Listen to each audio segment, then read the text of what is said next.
नमस्कार मित्रों, इस वीडियो में मैं आप सभी से वामपंथ, उसकी विचारधारा, उसके काम करने के तरीके, वो सांस्कृतिक वामपंथ पर कुछ बातें करूँगा। उम्मीद है आपकी जानकारी बढ़ाने लायक वो विचार उत्तेजक ये बातें होंगी। जैसा आप सभी जानते हैं, वामपंथ विश्व की राजनीति व इतिहास में सबसे चर्चित विचारधारा है, सबसे ताकतवर भी है।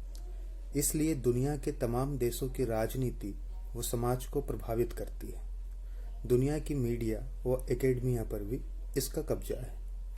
वर्तमान भारत में यह विचारधारा संघर्ष की स्थिति में है। इसलिए भारत की राजनीति व सामाजिक फिजा में भी हमें संघर्ष व कसमकस दिखाई दे रही है, जो कि मोदी जी के नेतृत्व में भाजपा की सरकार आने के बाद तीव्रता से शुरू हुआ है और अब बड़ा आकार ले चुका है। इसकी यह खूबसूरती है कि वामपंथ, जो कि धर्म को नहीं मानता, आज एक विशेष धर्म का सहारा लेकर सत्ता, विशेषकर एक दल, मुख्यतः एक व्यक्ति के खिलाफ खड़ा है, एक विचारधारा के खिलाफ खड़ा है। जबकि वामपंथी होने की पहचान नास्तिक होना है। इनके प्रणेता मार्क्स धर्म को आम जनता के लिए चटाई जाने वाली अफीम मानते थे। आपको क्या लगता है कि धर्म को लेकर ऐसा विचार रखने वाले वामपंथी सहज ही ऐसा कर रहे हैं? नहीं, ऐसा बिल्कुल नहीं है। वामपंथी नेतृत्व व इनके शुभचिंतक बहुत समझदार होते हैं। इनको यह पता है कि भौतिक जीवन में व्यवहारिक रूप से जीने के लिए किसी न किसी आस्था व विश्वास को रखना आवश्यक है। अगर ऐसा नहीं हुआ तो समाज से वामपंथियों का जुड़ाव नहीं हो पाएगा। विचारधारा व्यक्तियों के बिना सिकुड़ती जाएगी और एक दिन स्वतः समाप्त हो जाएगी। ऐसी स्थिति में इन्होंने यह तय किया कि यह लोग समय, स्थिति, परिवेश आदि के अनुरूप बहुसंख्यकों के विरोध को अपनी प्राइम पॉलिसी, मुख्य नीति बनाएंगे। मतलब कि वामपंथी जहां भी होंगे वहां के बहुसंख्यक धर्म के विरुद्ध स्वयं को रखेंगे। इनकी नीति इतनी साफ है कि ये जहां भी रहें वहां इन्होंने बहुसंख्यक धर्म को अधिनायकवाद की अवधारणा में लपेटकर वहां के बहुसंख्यकों के विरुद्ध पेश किया। एकेडमिया, मीडिया व फिल्मों का सहारा लेकर यह लोग वहां के बहुसंख्यकों को शोषक के समान सदा दुनिया के सामने रखते आए। ये लोग सदा अल्पसंख्यकों के साथ बहुसंख्यकों के विरोध में रहेंगे तथा अपने प्रभाव का उपयोग कर इनकी पहाड़ जैसी गलती को तिल के समान दुनिया के सामने रखेंगे तथा बहुसंख्यकों की तिल जितनी गलती को पल भर में ताड़ जैसी बनाकर पेश करेंगे। ये बहुसंख्यकों की सामाजिक तथा धार्मिक बुराइयों का गाजे बाजे से प्रचार करेंगे। दुनिया भर के अखबारों में बड़े बड़े लेख लिखेंगे, घंटों के टीवी प्रोग्राम और डिबेट होंगे, लेकिन अल्पसंख्यकों की सामाजिक धार्मिक कुरीतियों को लेकर उनका धार्मिक तथा सांस्कृतिक हथियार बताते हुए, अधिकार बताते हुए उनकी रक्षा करेंगे, उनकी पैरवी करेंगे। इसी नीति के अनुसार ये लोग अमेरिका में गोरे ईसाइयों, पाकिस्तान में इस्लाम, इजराइल में यहूदियों तथा भारत में हिंदू धर्म के विरुद्ध स्वतः मुखर रहते हैं। हालांकि भारत में वामपंथी राजनीतिक रूप से प्रभावी नहीं है, मात्र केरल तक सीमित हैं। अंग्रेजों के जाने के बाद इनका प्रभाव भारत में स्वतः समाप्त होने लगा, क्योंकि गणतांत्रिक प्रक्रिया में इस विचारधारा को राजनीतिक खाद पानी पर्याप्त रूप से नहीं मिलता। ये धारा शोषक के विरुद्ध है। जब तक अंग्रेज थे तब तक इनकी सार्थकता थी, लेकिन जब ये चले गए और लोकतंत्र की व्यवस्था बहाल हुई तो इनके लिए राजनीतिक स्पेस नहीं बचा। लेकिन भारत के वामपंथियों को आधुनिक शिक्षा व समाज में से उस समय सबसे ज्यादा परिचित होने का लाभ मिला। कांग्रेस का झुकाव भी वामपंथ की तरफ था, जिसकी बदौलत इन्होंने मीडिया व एकेडमिया पर अपना एकाधिकार जमाया, जिसे अब सोशल मीडिया, डिजिटल मीडिया के युग में चुनौती मिल रही है। अब तक जनता को प्रभावित करने वाले इन दोनों प्रमुख साधनों पर वामपंथियों का प्रभाव नहीं हो पाया है, लेकिन एकेडमिया और मीडिया इनके पास अब भी कब्जे में है। सांस्कृतिक वामपंथ जो कि धीरे धीरे हमारे देश में घर कर चुका है, यह सीधे हमारी संस्कृति पर प्रभाव डालता है। आज यह इतनी पुष्ट अवस्था में है, यह ऐसे ही नहीं हुआ। देश की आज़ादी के समय वामपंथी सबसे ज़्यादा पढ़े लिखे थे, अतः इन्हें इतिहास लिखने, देश के बड़े व प्रतिष्ठित विश्वविद्यालयों में पढ़ने पढ़ाने तथा उनका संचालन करने का कार्य मिला। इनके द्वारा पढ़ाए गए लोगों ने उसी ज्ञान को आगे बढ़ाया। नतीजा, आज हमारे देश में अधिकतम प्रशासनिक सरकारी अधिकारी इन्हीं के द्वारा लिखी गई चीज़ों को पढ़कर ही व्यवस्था में आते हैं। ये लोग देश में बुद्धिजीवी के रूप में प्रसिद्ध रहे, आज भी हैं। मीडिया व इंडस्ट्री फिल्म की इनके प्रभाव में तब भी थी, आज भी है।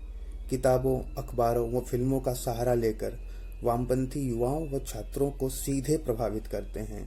इन माध्यमों के सहारे ये लोग लगातार एक पक्ष की बुराइयों को समाज के सामने रखते हैं।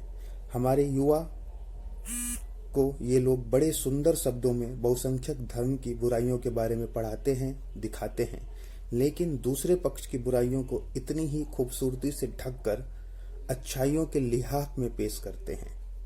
बचपन से पढ़ाई गए पुस्तकों के ज्ञान को ही नौकरी के लिए पर्याप्त माना जाता है। इसी की निर्भरता है भारत में। अतः वामपंथी विचारधारा आज भी हमारे यहाँ जीवित है, फल फूल रही है। किताबों, मीडिया व फिल्मों के सहारे बहुसंख्यक के विरुद्ध वामपंथी साजिश इतनी खूबसूरती के साथ की गई है कि आम जनता एक बार इसे समझ ही नहीं पाती। इन साधनों के प्रभाव में वो धीरे धीरे अपनी संस्कृति से दूर हो रही है। ये लोग आज भी सती प्रथा, बाल विवाह, घूंघट आदि के विरोध में आपको दिखाई देंगे, लेकिन 3 तलाक, हलाला, बुर्का प्रथा का विरोध करते हुए ये लोग आपको नहीं दिखाई देते। हमारी फिल्में और हमारा साहित्य अधिकतम समाज को बांटने का काम करते हुए आपको दिखाई देगा। जातियों की बात की जाएगी, धर्म की बात की जाएगी, लेकिन मूल समस्याएं, मूल व्यवस्था, विकास आदि की बात आपको इन वामपंथी बुद्धिजीवियों के द्वारा कम ही करते हुए ये लोग आपको दिखाई देंगे, क्योंकि ये लोग शुरू से इसके विरोधी ही रहे हैं। बिना इस विरोध के ये वामपंथी सरवाइव ही नहीं कर पाएंगे, इसलिए ये लोग हमेशा मौका देखते हैं। आप एक छोटी घटना जो किसी बहुसंख्यक की गलती या वहाँ की स्थानीय परिस्थिति की वजह से हो गई हो, उस पे इन लोगों को बोलते हुए, चिल्लाते हुए आप लोग लगातार कई दिनों तक देखते हैं, लेकिन दूसरे वर्ग द्वारा किए गए बड़े से बड़े कांड पर ये लोग आराम से चुप्पी छाट कर निकल जाते हैं। ये लोग साबरीमाला व शनि मंदिर में महिलाओं के प्रवेश के लिए आपको लड़ते हुए दिखाई देंगे, लेकिन मस्जिदों में महिलाओं के नमाज पढ़ने की पाबंदी पर ये कभी भी बात करते हुए आपको दिखाई नहीं देंगे। एकेडमिया व मीडिया का सहारा लेकर मुख्यतः बहुसंख्यकों को नियमित रूप से इन लोगों ने बुरा बताया है। कई पत्रकार, लेखक, कवि, बुद्धिजीवी सार्वजनिक रूप से बहुसंख्यक संस्कृति की लगातार आलोचना करते हुए आपको मीडिया व सोशल मीडिया पर मिल जाएंगे, जो इन्हीं का एजेंडा है, जिसे ये धीरे धीरे लगातार आगे बढ़ाते हैं। आज 2020 में वामपंथ को इंटरनेट के कारण चुनौती मिल रही है। सोशल मीडिया के युग में जागरूक बहुसंख्यक इनसे सवाल करने लगे हैं, लेकिन इतना ही काफ़ी नहीं है। इससे कुछ होना जाना नहीं है, क्योंकि आज भी इनकी पकड़ मीडिया और एकेडमिया पे जबरदस्त है। इनकी विचारधारा स्वतः सत्ता के विरुद्ध होने के कारण विद्रोही व क्रांतिकारी होती है, जिसे बहुत खूबसूरत पैकेजिंग के साथ हमारे युवाओं के सामने पेश किया जाता है। युवा स्वभाव से ही विद्रोही होता है, अतः सहजता से इसे स्वीकार कर लेता है। यही सांस्कृतिक वामपंथ की विजय है। इसको रोकने के लिए हमें प्रयास करने पड़ेंगे। बचपन से हमारे बालक वामपंथियों के प्रभाव वाले पाठ्यक्रमों को पढ़कर कॉलेज, यूनिवर्सिटी आदि में जाते हैं, इनके प्रभाव में आ जाते हैं। अब ऐसा न हो, इसलिए हमें घर में अपने बच्चों को सांस्कृतिक व धार्मिक शिक्षा तथा माहौल देने की आवश्यकता है। बच्चों को समय देने की आवश्यकता है।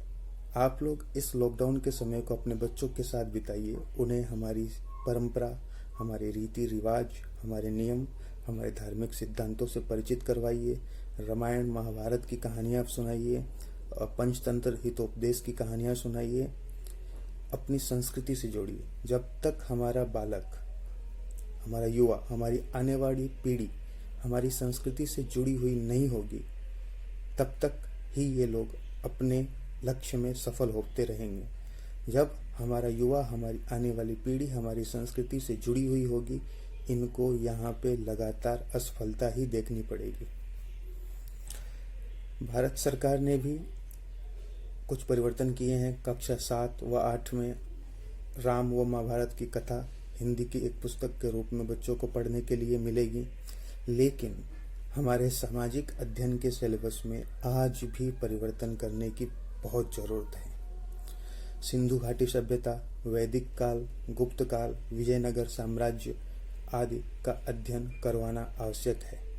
सरदार पटेल, विवेकानंद, लोकमान्य तिलक, लाला लाजपत राय, गोविंद बल्लभ पंत, मैडम कामा, डॉक्टर भीमराव अंबेडकर, डॉक्टर राजेंद्र प्रसाद, लाल बहादुर शास्त्री, श्यामा प्रसाद मुखर्जी, मदन मोहन मालवीय, वीर सावरकर आदि के बारे में भी पढ़ाने की आवश्यकता है।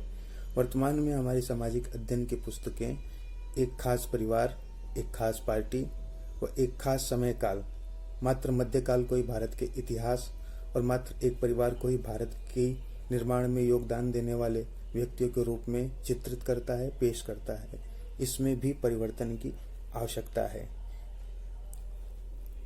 वर्तमान में हमें मिलकर इनको काउंटर करने की जरूरत है। अतः आप सभी से निवेदन है कि अपने घर में अपनी संस्कृति के समान माहौल बनाइए। धार्मिक पुस्तकें और किताबें केवल शोकेस में रखने के लिए मत रखिए, उन्हें स्वयं पढ़िए, अपने बच्चों को पढ़ाइए। अच्छा आचरण हमें स्वयं करना पड़ेगा। हमारे आचरण से ही हमारी नई पीढ़ी सीखेगी। हम अगर स्वयं अपने धर्म, अपनी संस्कृति, अपने राष्ट्र के प्रति श्रद्धा रखेंगे तो हमारे आने वाले बालक भी रखेंगे। वामपंथ से निजात पाने का एकमात्र यही तरीका है। अगर हम अपनी जड़ों से जुड़ के रहें तो यकीन मानिए, ये लाख कोशिश कर लें, ये हमारे घर में घर नहीं कर पाएंगे। अतः आप सभी से निवेदन है कि इनके सिंपल ट्रिक को समझिए, इनको काउंटर करिए, इनसे सवाल करिए, लेकिन अपने कर्तव्यों का भी पालन कीजिए। भारत माता की जय। जय हिंद। इस वीडियो को आप लोग शेयर भी कीजिएगा। धन्यवाद।